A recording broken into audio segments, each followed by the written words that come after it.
के लिए और अपनी सर्विसेज प्रोवाइड करने के लिए। सर लाहौर में तकरीबन ये मेरे पास 10 लिस्टों का लोग गिरफ्तार हुए हैं, लेकिन जितना मुबारक गिल को मैंने मजबूत साहब का आदमी, दलेर आदमी पाया, मैंने कोई कैदी नहीं देखा। हम इसके पीछे थाने में गए सफीर कुलहरी के साथ, तो थानेदार कहता मैं क्या मुबारक गिल मैं तेन छड़ देना। थानेदार साहब कहते तू ये कह दे मेरा पीटीआई ना कोई तलक नहीं, मैं ताजर हाँ, तू कह दे कि मेरा तलक। उन्हें क्या थानेदार ना मैं तेरी जेल तो डर के इमरान खान का साथ छड़ दिया मुमकिन नहीं हो।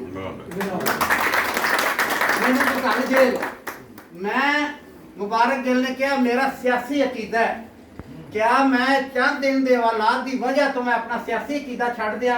कहते नामुमकिन है, मैनू जो सजा देनी है जो बनती है दो, अगर मैं बेगुनाह होया तो मैं बाहर आ जाएगा, लेकिन मैं इमरान खान का साथ नहीं छड़ना।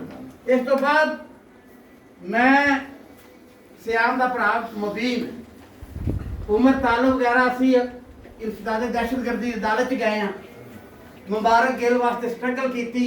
मुबारक ने कहा ये गड्डी जड़ी है कैदियां दी हुण टुर पई है कोट लखपत जेल हल, मेरा एक आखिरी पैगाम नोट कर लो। उन्हें मैनू क्या नासर जट अपना कैमरा कट ते मेरा पैगाम नोट कर।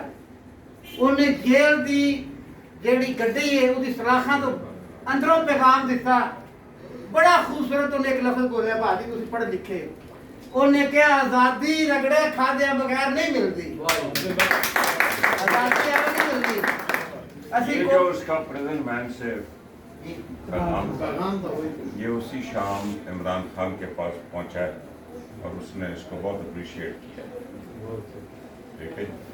और वो जड़ा हमायूं साहब दे मीडिया सेल ने पैगाम जड़ा अपने फेसबुक ते पीटीआई दा फेसबुक ते हर बंदे ने मुबारक गिल दा ये पैगाम एप्रीशिएट किया जेल जांदियां वारी। ते मैं कहना ऐसे मावा पुत्र बहुत कम जमदियां ने। लोग सानू कहंदे ने कि की बनया, मुबारक गिल कह अंदरों पैगाम जेल चो घल रहा है, भाजी आजादी तक बेशक सानू अंदर रखन। बड़ा दलेर मुंडा उहदे वास्ते क्लैपिंग हो जाए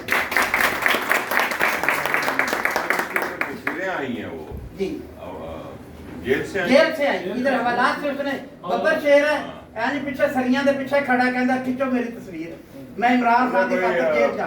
रिश्तेदार ਤੁਹਾਡਾ ਉੱਥੇ ਅਮਰੀਕਾ ਵੀ ਹੈ ਉਹ यूसुफ भाई ਉਹ ਮੇਰੇ ਨਾਲ ਰਾਬਤੇ हां जी, ਚ वो रास्ते लग गया। अच्छा ये मेरा भतीजा है, बड़े पैसे में काम कर। बस ही अब वो टाइम होने वाला है तो हमने कहा जरा कर देंगे